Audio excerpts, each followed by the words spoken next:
آپ نے کفار کے تشبہ کے بارے میں کہا تھا کہ ہم ان کا لباس اور ان کا جو کھانے پینے کا انداز ہے وہ ہم کاپی نہیں کر سکتے، تو یہ اب کھانے پینے کے انداز میں اس کی کیا یعنی کہ دلیل ہے؟ کیا چیز ہم کاپی کر سکتے ہیں؟ اب ہم بھی کھاتے ہیں، چمچ کانٹا ہم بھی یوز کرتے ہیں، بیٹھ کے ہم بھی ہاں کھاتے ہیں بالکل چیز۔ بیٹا ٹھیک ہے، آپ نے جی صحیح بات کہی۔ یہ سارے علماء کہتے ہیں کہ جو باتیں ساری دنیا کی عادت ہیں اور وہی طریقہ کھاتے ہیں، ہم بھی منہ سے ہاتھوں سے پکڑ کر کفار بھی کھاتے ہیں، ان میں تشبہ نہیں ہوتا۔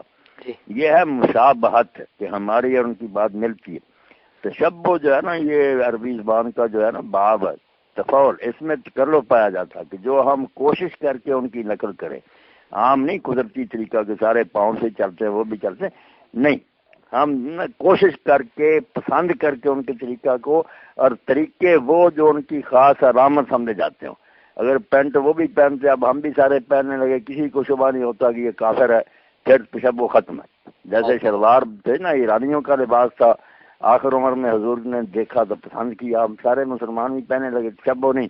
جس وقت تک وہ شعار کہلائے نا، علامت، کہ دیکھتے اب ہندو گلے میں ایک ڈالتے ہیں، اس کو جنیو کہتے ہیں، اسی طرح سکھ جو ہے ان کا لباس ہوتا خاص قسم کا، کچھ کرے کرپان، تو جس کو دیکھ کر ہی کوئی شبہ میں مبتلا ہو جائے نا، تو یہ بھی شاید اسی قوم سے۔ اچھا وہ صحیح۔ کام اگر ہم کوشش کر کے کریں نا کاپی کرنے کی نیت سے، پھر ہوتا ہے تشبہ۔ اور اگر وہ علامت نہیں ان کی، سب پہنتے ہیں انگوٹھی وغیرہ، میں بھی پہنتا ہوں، سکھ بھی پہنتا، پھر تشبہ کوئی نہیں، وہ مشابہت کہلاتا۔ صحیح ہے۔ تو یہ کھانے کی کیا مثال ہوگی؟ کاشف بھائی میں بتا رہے تھے کہ جس طرح وہ گلاس ٹکراتے ہیں اور آپس میں چیئرز کہتے ہیں، تو وہ ایک یعنی کہ تشبہ آیا بس تھا۔ ایک کو ان کا طریقہ پتہ نہیں کھانے کی بات کس طرح آ گئی، اس طرح کا اگر کوئی ہو نا کہ خاص انہیں کا سمجھا جائے کہ ہاں بس ان کی محفل میں اس طرح ہی ہوتا کافروں کے، جی یہ تو ٹھیک ہے۔ کاشف ان باتوں کو مجھ سے زیادہ جانتا نا، وہ ان میٹنگوں وغیرہ میں چلا جاتا، میں نہیں جاتا مجھے نہیں پتا، کتابوں میں پڑھ لیتے ہیں نا، کھانے پینے لباس وغیرہ میں جی جو ان کی خاص علامت سمجھی جاتی ہے نا کسی کافر قوم کی، شعار کہلاتا نا، صحیح وہ ہے۔ اگر کوئی کوشش کرے کہ میں وہی اپناؤں گا، اور دل میں بھی آ جائے کہ ان کا طریقہ ہمارے طریقہ سے اچھا، پھر آہستہ آہستہ کفر کی طرف ہی جا رہا، پھر انہیں میں سے ہوگا۔ پھر صحیح ہے۔ اچھا، وہ آپ صلی اللہ علیہ وسلم نے جو داڑھی رکھنے کا حکم دیا تھا، وہ ہاں اس کے بارے میں کہتا ہے کہ وہ یہودی بھی رکھتے تھے، تو اب وہ ہم ان کی مشابہت کر رہے ہیں۔ اسی طرح وہ نماز پڑھتے تھے، کیا ہم ان کی مشابہت کر رہے ہیں؟ اور پھر انہوں نے کہا کہ آپ جب بعد میں کیا کہتے ہیں یہ آپ نے کہا تھا نا کلپ میں کہ وہ یہ پینٹ شرٹ جو ہے یہ مشابہت ختم ہو گئی ہے، تو وہ کہتے ہیں کہ یہ پھر دین چینج ہو گیا بعد میں، اگر وہ عام ہو گئی ہے تو مشابہت نہیں رہی۔ تو یہ یعنی کہ اس طرح کی باتیں کر رہا ہے کہ کیا نہیں، بالکل۔ باتیں کیا کرنی ہے یار، سمجھنے کی کوشش نہیں کرتے، ایسے ایسے نقطے بتاتا ہوں، سارے اشکال حل ہو جائیں۔ اب تشبہ فی الاسلام، اتنی کتاب بڑی لکھنی پڑی مفتی احمد شفیع مولانا طیب کے صاحب کو، میں خلاصہ نکال کر بتاتا ہوں عربی زبان کے مطابق۔ مشابہت ہے کہ ہماری ان کی بات مل جائے، کوئی بات نہیں۔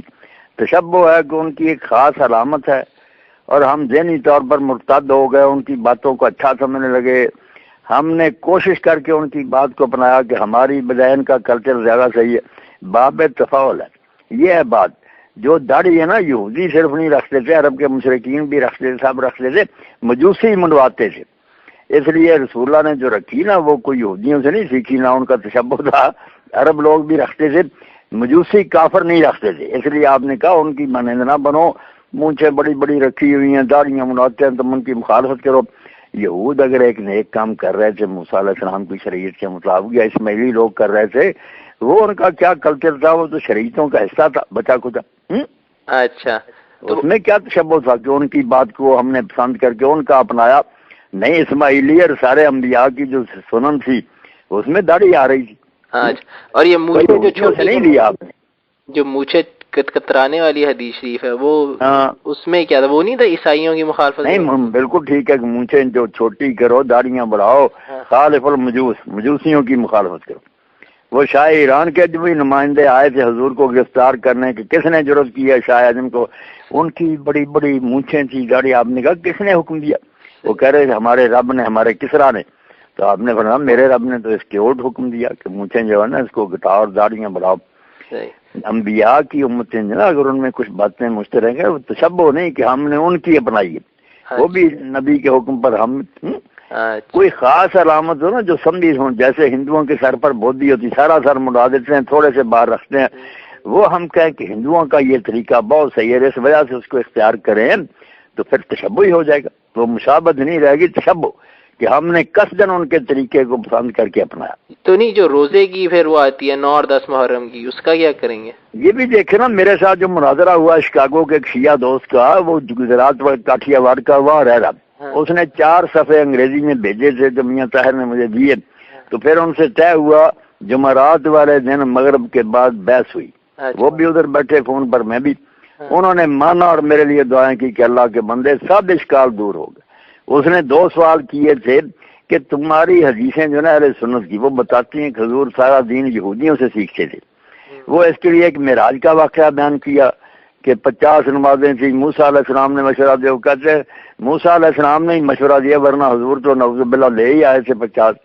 دوسری عاشورے والی کی، میں نے پھر میرے بھائی شیعوں کی کتابیں جو تھیں حدیث کی، وہ نکال کر انہیں دکھایا کہ ان سوالوں کے جواب ہم دونوں کو دینے پڑیں گے۔